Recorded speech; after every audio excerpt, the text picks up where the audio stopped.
Mario Balotelli no destruyó su carrera, la destruimos nosotros. El fútbol lo convirtió en espectáculo, los medios en villano y las redes sociales en un meme. Mientras todos se reían del personaje, el talento se iba muriendo en silencio. Pero antes de todo eso, antes del caos, antes de las polémicas interminables, hubo un niño en Italia que solo quería ser futbolista y que nunca imaginó que el mundo entero terminaría juzgándolo. El 28 de junio del 2012, el fútbol europeo se detuvo por un instante. Italia enfrentaba a Alemania en la semifinal de la Eurocopa.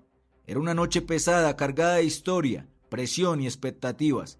En el minuto 36, Mario Balotelli recibió el balón dentro del área. Levantó la cabeza y disparó con una violencia perfecta. El balón se incrustó en la red alemana.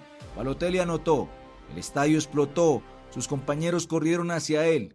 El mundo esperaba la celebración, pero Balotelli no celebró. Se quedó quieto, torso desnudo, músculos tensos y la mirada fría.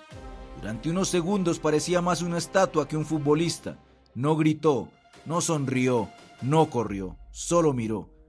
Ese gesto recorrió el planeta entero. Para algunos fue arrogancia, para otros desafío. Para muchos simplemente otro episodio extraño del delantero más impredecible del fútbol europeo.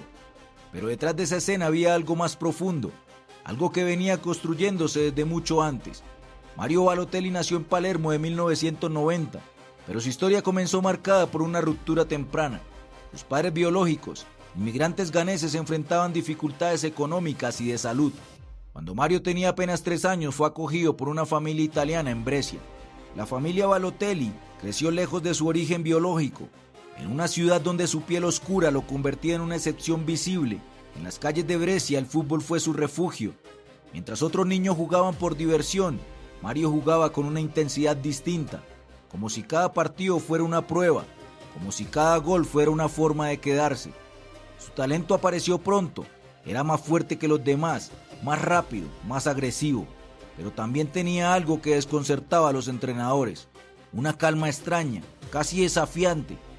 No pedía aprobación, no buscaba agradar, solo jugaba. A los 15 años ya entrenaba con el primer equipo del Lumezzane, un club pequeño del norte de Italia. Allí ocurrió la primera escena que anunciaba lo que vendría después. Durante un partido amistoso contra el Barcelona juvenil, Balotelli marcó 2 goles. 2. Los observadores comenzaron a hablar de él. Un adolescente desconocido acaba de perforar la defensa de uno de los clubes más grandes del mundo. Poco después llegó la llamada que cambiaría su vida. El Inter de Milán quería ficharlo. En el Inter, bajo el mando de Roberto Mancini, Balotelli empezó a mostrar el tamaño real de su talento. Tenía potencia, técnica y una capacidad natural para aparecer en los momentos decisivos. Pero también empezaron a aparecer las grietas, discusiones con compañeros, gestos de frustración, reacciones impredecibles. El talento era indiscutible, pero el entorno empezaba a observarlo con una mezcla de fascinación y desconfianza. Cuando José Mourinho llegó al Inter en el 2008, esa tensión se volvió más visible. Mourinho reconocía públicamente el talento de Balotelli, pero también su dificultad para obedecer. En una conferencia de prensa dijo una frase que resumía la relación entre ambos. Mario es el único jugador del mundo capaz de recibir una tarjeta amarilla antes de que empiece el partido. Era medio broma, medio advertencia.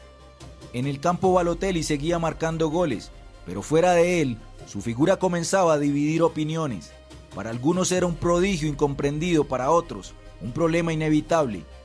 En 2010, después de ganar la Champions League con el Inter, Balotelli dejó Italia para unirse al Manchester City, nuevamente bajo las órdenes de Mancini. Inglaterra amplificó todo. Los tabloides británicos convirtieron cada movimiento suyo en espectáculo.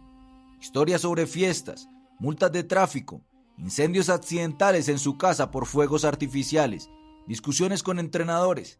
Balotelli dejó de ser solo futbolista y se convirtió en un personaje. Pero en el campo seguía apareciendo en los momentos importantes. En el 2012 participó en la jugada más famosa de la historia reciente del Manchester City, el pase a Sergio Agüero en el último minuto que selló el título de la Premier League. Y aún así, el mundo seguía mirando más sus errores que sus aciertos. Ese mismo año llegó la Eurocopa. Italia no partía como favorita, Alemania era considerada superior, pero en aquella semifinal Balotelli cambió el destino del partido con 2 goles. 2 golpes secos, 2 momentos de silencio antes de la explosión. Su celebración inmóvil se volvió una de las imágenes más icónicas del fútbol moderno. parecía el nacimiento definitivo de una estrella, pero también sería con el tiempo uno de los últimos grandes momentos de su carrera en la élite. Después de ese torneo, su trayectoria empezó a convertirse en un péndulo. Pasó por el AC Milan, donde volvió a mostrar destellos de genialidad, luego al Liverpool, Niza, Marsella, Turquía. Cada club llegaba acompañado del mismo titular: la última oportunidad. Balotelli seguía teniendo el talento, pero la narrativa que lo rodeaba era más fuerte que sus actuaciones. Cada gesto se interpretaba como una señal de conflicto, cada silencio se volvía sospecha. A lo largo de su carrera también enfrentó algo más oscuro: el racismo. En múltiples estadios europeos, Balotelli fue objetivo de insultos racistas desde las gradas. En 2013, durante un amistoso contra la Roma, abandonó el campo entre lágrimas después de escuchar cánticos racistas dirigidos hacia él. No fue la única vez, y cada episodio parecía reforzar la sensación de que estaba luchando contra algo más grande que un simple rival deportivo. Mientras tanto, su figura pública seguía oscilando entre el genio y el caos. Algunos veían arrogancia, otros veían fragilidad. Quizás ambas cosas eran ciertas. Con el paso del tiempo, el fútbol dejó de preguntarse cuánto talento tenía Balotelli. Empezó a preguntarse cuánto tiempo más podría sostener su carrera. Pero incluso en los años más turbulentos aparecían momentos que recordaban lo que alguna vez prometió ser: un gol inesperado, un control perfecto, un disparo que parecía imposible, destellos, pequeños recordatorios de la versión de Balotelli que el mundo apenas alcanzó a ver. Hoy su historia se recuerda con una mezcla de fascinación y melancolía. No fue el mejor delantero de su generación, tampoco fue el fracaso que muchos quisieron retratar. Fue algo más complejo, un talento inmenso que creció bajo una presión gigantesca, un joven convertido en un símbolo antes de entender completamente el peso de ese símbolo. Mientras el fútbol discutía si era genio o problema, la carrera de Mario Balotelli seguía avanzando, a veces brillante, a veces rota, pero siempre observada. Porque en el fondo, incluso hoy, el fútbol sigue sin responder la pregunta que él mismo lanzó al mundo aquella tarde en Manchester: ¿Why always me? Tal vez la respuesta sea incómoda, tal vez nunca estuvo solo en esa historia. Tal vez cuando pensamos en la carrera de Mario Balotelli deberíamos recordar algo simple: no todos los talentos se destruyen solos. A veces, el mundo entero participa en la caída y a veces, ni siquiera nos damos cuenta.